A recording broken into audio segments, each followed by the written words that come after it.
السلام علیکم، کیسے ہیں دوستو؟ امید ہے خیر و عافیت سے ہوں گے۔ جیسا کہ آپ نے خبروں میں سنا ہوگا کہ مولانا طارق جمیل صاحب کچھ عرصہ سے تبلیغی جماعت سے ناراض ہیں۔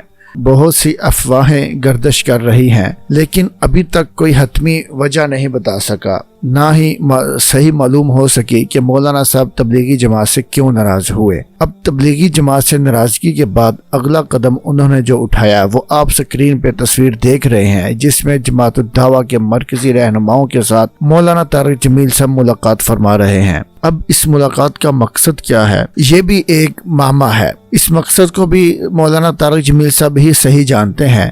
تحریک اللہ اکبر کے پلیٹ فارم سے یہ الیکشن میں حصہ بھی لے رہے ہیں۔ اب زیادہ بہتر اللہ ہی جانتا ہے کہ مولانا صاحب جماعت الدعوہ جوائن کر رہے ہیں یا تحریک اللہ اکبر کے سیاسی پلیٹ فارم سے الیکشن لڑنا چاہتے ہیں۔ اگر دیکھا جائے تو پاکستان میں جتنے مولانا صاحب کے چاہنے والے ہیں، ان سے محبت کرنے والے ہیں، اگر مولانا صاحب MNA یا MPA کی سیٹ سے الیکشن لڑیں تو مجھے پوری امید ہے کہ مولانا صاحب اسمبلی میں پہنچ سکتے ہیں اور پھر وہاں بھی دعوت و تبلیغ کی ایک مضبوط آواز بن سکتے ہیں۔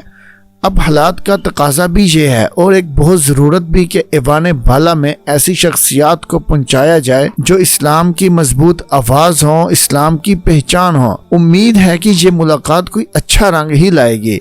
بہت خوشگوار ملاقات ہو رہی ہے، اس سے فرقہ واریت کا عنصر بھی معاشرے میں مفقود ہوگا اور ہم آہنگی کی فضا بھی مضبوط ہوگی۔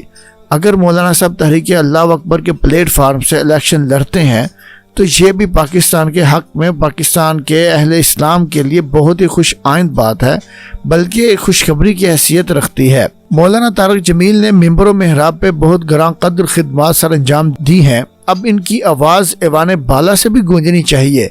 ہمارے علماء جو حق بات کرتے ہیں، حق پہ ڈٹ جاتے ہیں، اسلام کی مضبوط آواز ہیں، اسلام کی خاطر اپنا تن من دھن قربان کرنے والے ہیں، پاکستان کی محبت میں اپنا سب کچھ داؤ پہ لگانے والے ہیں، پاکستان کا ایک پتا بھی ان کی وجہ سے نہیں ٹوٹتا۔ آج ضرورت ہے کہ ایسی شخصیات کو فرنٹ پہ لایا جائے، مین سٹریم میں لایا جائے، ایوانوں میں پہنچایا جائے۔ بہت لٹ چکا میرا وطن، بہت زخمی کر دیا اپنوں اور اغیاروں نے میرے پیارے وطن کو۔ اب ضرورت ہے کہ حقیقی محب وطن شخصیات کو ایوانوں کی زینت بنایا جائے تاکہ میرے ملک کے رشتے زخموں پہ مرہم رکھی جا سکے، میرے وطن کے زخم مندمل ہو سکے، میرے وطن کے عوام نظام اسلام اور معاشی استحکام کا خواب پورا ہوتا دیکھ سکیں۔